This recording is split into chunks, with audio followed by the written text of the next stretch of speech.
नमस्कार मित्रों, आप सभी का स्वागत है CY एस्ट्रोलॉजर में। आज की इस वीडियो में हम बात करेंगे एक जन्म कुंडली के विश्लेषण के ऊपर और इसमें हम जो है वो उसका मेरिज के फलादेश को समझेंगे। और दूसरा क्या है कि यहाँ पे ये जो कुंडली है ये बहुत ही उलझी हुई कुंडली है। इसमें हम कौन से जो योग हैं उनको देखेंगे कि भाई मेरिज में डिनाई क्यों हो रहे हैं और मेरिज जो होने वाली है या कैसी होगी मेरिज।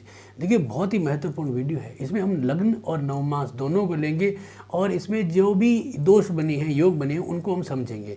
तो ये जो वीडियो है आप पूरा देखिए, जिससे कि आपको बहुत कुछ सीखने को मिलेगा। और ये जो हमारा यूट्यूब चैनल है इसको आप जो हैं वो सब्सक्राइब करें और आपका जो है वो लाइक और शेयर ज़रूर करें। अगर आप KP एस्ट्रोलॉजी सीखना चाहते हो या फिर नवमास कुंडली, तो इसके लिए हमारे जो हैं स्पेशल बैच चलते हैं, उनमें भी आप जो है इनरोल करा सकते हैं। बहुत ही अच्छी तरह से आपको जो है वो ऑनलाइन सिखा सकते हैं। तो हम इस कुंडली में विश्लेषण करते हैं। देखिए, आपके सामने ये कुंडली आ गई है। ये जो कुंडली है ये मकर लगन की है। तो ये जो मकर लगन की कुंडली है इसके लग्नेश है शनि, और शनि जो है वो आपके आ गए हैं 8वें घर में अपनी शत्रु राशि सिंह के अंदर। यहाँ पे एक बहुत ही माइनस पॉइंट बन जाता है, क्योंकि देखो शनि जो है वो सूर्य का शत्रु है और सूर्य जो है वो आपका भाग्य स्थान में चला गया। यानी कि एक अशुभ ग्रह भाग्य स्थान में चला जाए तो भाग्य को शोक लेता है। और शनि जो है वो लग्नेश होके आपके 8वें घर में चला गया, तो यहाँ पे पीड़ा हो गई शारीरिक हेल्थ के ऊपर। दूसरा क्या है कि राहु जो है वो इसके साथ है। अब राहु और शनि जब एक साथ आते हैं तो श्रापित दोष बनता है। अब ये कैसे बनता है, इसकी क्या युति है, इसको हम भी समझेंगे। इसके लिए मैंने विशेष वीडियोस बनाए हैं, उनको भी आप देख सकते हैं। यहाँ पे देखिए कि जो आपका राहु है जन्म कुंडली का, वो कितने डिग्री का है। राहु यहाँ पे 12 डिग्री का है, शनि 27 डिग्री का है। शनि जो है वो उत्तर फाल्गुनी नक्षत्र में है और आपका जो राहु है वो मघा नक्षत्र में, तो दोनों का डिग्री का अंतराल जो है वो ज़्यादा है। तो यहाँ पे ये जो दोष है वो कई हद तक इतना हावी नहीं हो रहा है, इतना ज़्यादा हावी नहीं है कि भाई ये बहुत बड़ा है, लेकिन फिर भी यहाँ पे जो है वो एक तरह से श्रापित दोष जो है वो थोड़ा सा बन चुका है, क्योंकि लग्नेश जो है वो शत्रु राशि के अंदर 8वें घर में आया। ये पीड़ा होगी। दूसरा क्या है, इस जन्म कुंडली के अंदर एक और अशुभ ग्रह जो जन्म कुंडली का द्वादशेष है और तीसरे घर का, यानी छोटी मोटी परेशानियों का कारक है, व्यर्थ का परिश्रम कराना, इन सब का कारक गुरु, वो यहाँ पे शनि के और राहु के साथ है। राहु और गुरु आने से चंडाल दोष बनता है। अब यहाँ पे देखिए, गुरु की डिग्री है 8 डिग्री मघा नक्षत्र और राहु है यहाँ पे मघा नक्षत्र। तो यहाँ पे आप देखिए कि राहु एक छाया ग्रह है, जिसकी वो राशि में बैठ गया तो वहाँ पे क्या हुआ कि उसने उसको राशि मान लिया। तो यानी कि राहु इस जन्म कुंडली का अशुभ ग्रह हो गया, क्योंकि वो सूर्य की राशि ले रहा है और सूर्य जो है वो इस जन्म कुंडली का अष्टमेश है, तो अशुभ हो गया और वो भाग्य स्थान में गया। तो यहाँ पे वो जो है वो भाग्य को कमजोर करेगा, डिले करेगा, हर चीज़ के लिए पछतावा लाएगा कि भाई तेरा काम तो बना लेकिन यार पछतावा गया, ये काम हम समय पर नहीं कर पाए। तो आप इन चीज़ों को समझिए कि हमने किस तरह से फलादेश किया। अब राहु और गुरु मिलकर यहाँ पे गुरु चंडाल दोष बना रहे हैं 8वें घर में, यानी कि जातक के पास अपॉर्चुनिटियां तो आएगी लेकिन वो उठा नहीं पाएगा। कई बार हमने देखा है बहुत सारे लोगों को कि भाई उनके जीवन में ऐसी अपॉर्चुनिटी आई है जिनको वो लाभ लेते तो आज करोड़पति हो जाते या पता नहीं क्या हो जाते, लेकिन वो ले नहीं पाए। कारण है कि 8वें घर में गुरु और राहु का चंडाल दोष, जिससे कि उनकी बुद्धि भ्रष्ट हो गई। तो गुरु क्या है, वर्दी का कारक, राहु क्या है, उसके अंदर जाला, यानी कि जाल, मकड़ी का जाल है। तो आपकी जो बुद्धि है, आपकी जो वर्दी है, उसके ऊपर ऐसा जाल लगा देता है कि भाई आपको समझ नहीं आता कि मैं आगे बढ़ूं या क्या करूं, मैं अपना ही नुकसान करूं, लाभ लूं। तो ये जो सारी घटनाएं होती है ये कहीं ना कहीं इस दोष के कारण होती है। अब यहाँ पे लग्नेश भी पिट गया, तो लग्नेश बेचारा जन्म कुंडली को उठा था लेकिन वो भी 8वें घर में आके पिट गया है, तो यहाँ पे बहुत बड़ी दुर्दशा होती है। तो ऐसे विषय में क्या होता है कि जब तक यानी कि गुरु वर्दी का कारक है, तो ऐसे विषय में क्या है, जब तक वो मैरिज, क्योंकि देखिए मैरिज जीवन का एक बहुत बड़ा पार्ट है। मैरिज और आज की डेट में शिक्षा, दोनों ही यहाँ पे डिले और खराब होने के योग बन जाते हैं। अब यहाँ पे अगर हम देखते हैं तो शिक्षा की अगर हम बात करें तो वहाँ पे जो है वो चतुर्तेज जो है वो मंगल बनता है और मंगल यहाँ पे नीच का हो गया है, यानी कि जन्म कुंडली में नीच का हुआ है 7वें घर में, तो एक परेशानी होगी। दूसरा क्या है कि यहाँ पे जो आपका मंगल है वो नवमास कुंडली के अंदर भी यहाँ पे जो है वो 8वें घर में वृश्चिक राशि में चला गया, यानी राशि तो अपनी ली है, यानी कि यहाँ पे नीच भंग बनाया, उसने कोशिश की है लेकिन 8वें घर में जाके किया। यानी कि ये कह सकते हैं कि अगर ये जातक पढ़ाई के लिए कोशिश करता है तो इसको बहुत अथक परिश्रम, और ये फिर अपने जैसे कि 12वीं क्लास के बाद या फिर कॉलेज के बाद कोई स्पेशल कोई मास्टर डिग्री करके फिर कोई कुछ कर ले, यानी कि रो पढ़ के इसकी पढ़ाई और फिर आगे निकल जाए। जैसे क्योंकि इसका जो चतुर्देश है वो यहाँ पे 8वें घर में तो आया है लेकिन वो स्वराशि का है और चंद्रमा के साथ है। तो चंद्रमा क्या है, नवमांश का भी चतुर्थेश है और इस जन्म कुंडली का सप्तमेश है, तो एक प्लस पॉइंट यहाँ पे बनता है। तो हम ये जो विश्लेषण कर रहे हैं, ये कुंडली का थोड़ा सा विश्लेषण कर रहे हैं जिससे कि इसकी पूरी रूपरेखा बने। हम विवाह के ऊपर भी इस पे आएंगे। तो यहाँ पे हमने देखा कि भाई चतुर्थेश भी पिट रहा है, इसका जो सप्तमेश अगर हम बात करें चंद्रमा, वो चतुर्थ घर में जा रहा है। अब देखिए, मैंने बहुत सारे वीडियोस बनाए हैं और हर बार मैं बताता हूँ, चाहे वो केपी के वीडियोस हो या फिर वैदिक के हो, और मैंने वैदिक का एक बहुत पहले वीडियो बनाया था कि अगर सप्तम भाव का संबंध चतुर्थ घर से हो जाए तो जातक को कहीं ना कहीं पहली मैरिज में डिले या फिर पहला मैरिज टूट सकता है। तो यानी कि इसमें डिले करने का योग आपका बन सकता है। अब यहाँ पे देखिए कि चतुर्थेश जो है वो सप्तम में और सप्तमेश जो है चतुर्दश में, यानी कि दोनों का राशि परिवर्तन।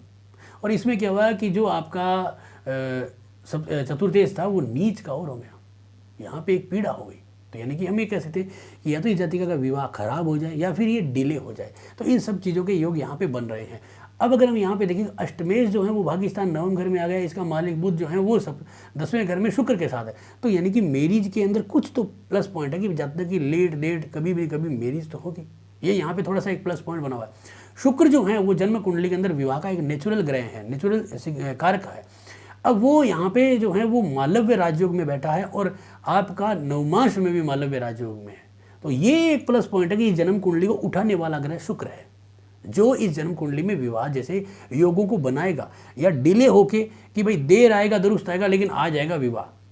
ये हमने यहाँ पे देखा, पहली मैरिज यहाँ पे मंगल और चंद्रमा के कारण डिले हुई और लग्नेश पिटने के कारण जातक को जो है वो अकल ना आए या फिर वो कहीं और ही भागता रहे, पता ही नहीं चला रास्ता कहाँ जा रहा है। तो ये चीज़ें यहाँ पे नजर आती है। अब जो गुरु यहाँ पे आया था अष्टम घर में, ये नवमांश कुंडली में मिथुन राशि के अंदर आ रहा है, आपका जो है वो आपके तीसरे घर में, और आपका यहाँ पे जो इसका राशि स्वामी है यानी कि जो आपका इसका नवमांश पति है बुध, वो आ रहा है 10वें घर में। तो ये गुरु नवमांश में फिर से खड़ा हुआ है, तो आपको ये थोड़ा सा लाभ का योग बना रहा है। तो यहाँ पे आपको थोड़ा सा जो मजबूत कर रहा है वो कर रहा है आपका जन्म कुंडली का शुक्र और गुरु। तो यानी कि हम ये कह सकते हैं कि इसका विवाह तो होगा लेकिन थोड़ा सा डिले हो सकता है या थोड़ी परेशानियों के साथ हो सकता है। अब ये डिले क्यों हो रहा है, डिले होने का कारण क्या है? डिले होने का कारण चंद्रमा और मंगल के कारण हो रहा है, जो नवमांश में एक साथ होने के 8वें घर में जा रहा है। तो जब तक क्या है, ये तो सोच नहीं पाता, ये सोचता है कि मैं कर लूँगा। तो ये सब चीज़ों के कारण इस जातक का विवाह डिले हो रहा है। दूसरा क्या है कि इसकी नवमांश कुंडली में नवम घर में बुध और शनि बैठा है। ये दोनों जो ग्रह हैं वो शत्रु नहीं है, लेकिन ये दोनों ही ग्रह जो है ना नपुंसकता की तरफ जाते हैं। तो यानी कि जातक को मैरिज की तरफ आकर्षण नहीं होने देते। इसीलिए आपको यहाँ पे ये देख सकते हो कि ये भाग्य स्थान में इसको जो चोट लग रही है इसको आप दूर करें।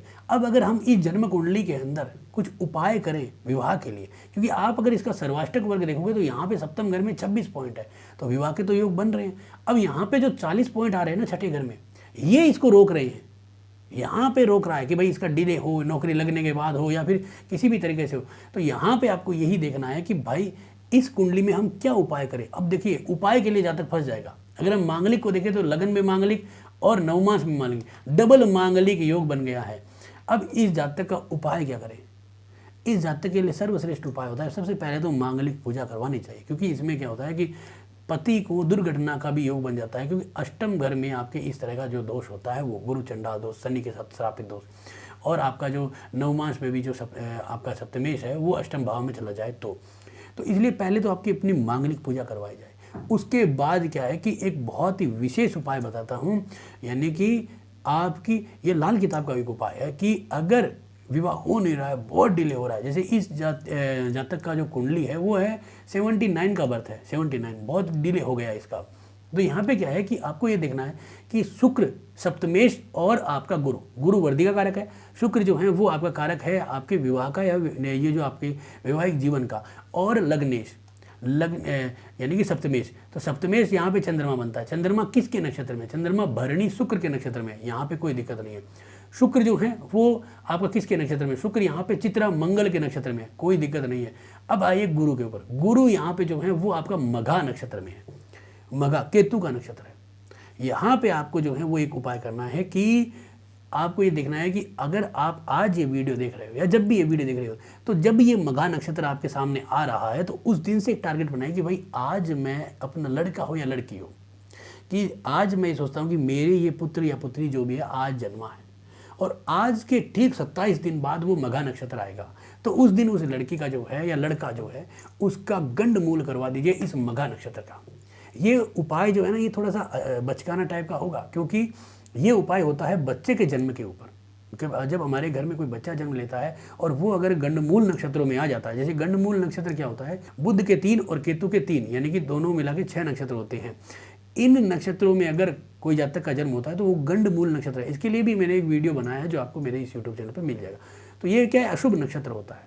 इस नक्षत्र में जन्म ले लेता है तो उसको हेल्थ की दिक्कतें भी आती है शुरू में, और बाद में भी जीवन में कई सारी परेशानियां आती है। तो अगर आपके विवाह में बहुत भयंकर डिले आ रहा है, कहीं से भी नहीं हो रहा है, तो आप ये उपाय कर सकते हैं कि इन तीनों में से जो भी ग्रह आपका गंड मूल के अंदर बैठा है तो आप उसकी शांति कराइए, ये आपके लिए बहुत अच्छा होगा।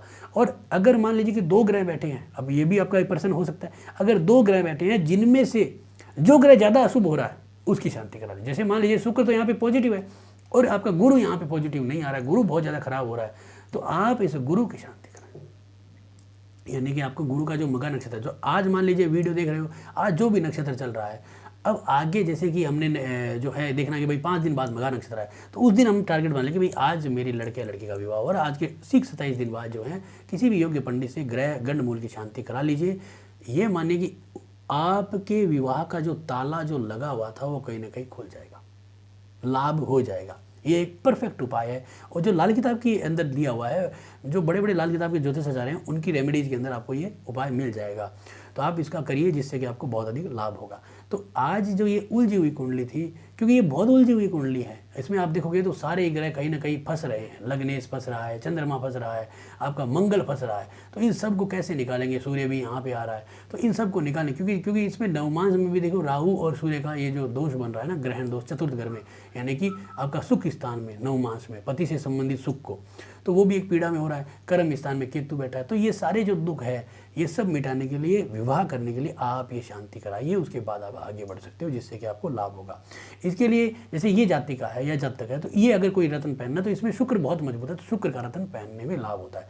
जब भी आप रत्नों का चुनाव करते हो तो एक महत्वपूर्ण है कि आप ये देखें सबसे पहले कि मेरे को क्या चीज़ की ज़रूरत है, मैं क्यों पहन रहा हूँ, जैसे विवाह, नौकरी या जो भी, और उसके जो उपरांत है कि मेरा क्या ये कार्य गोचर में या फिर दशा अंतर्दशा में ये ग्रह निकटतम है, उसके बाद आपको ये रत्न धारण करना चाहिए जिससे कि आपको ये लाभ हो। तो आज का ये जो वीडियो था आपको कैसा लगा जरूर बताएं। अच्छा लगा तो लाइक करें, शेयर करें, सब्सक्राइब करें। धन्यवाद दोस्तों।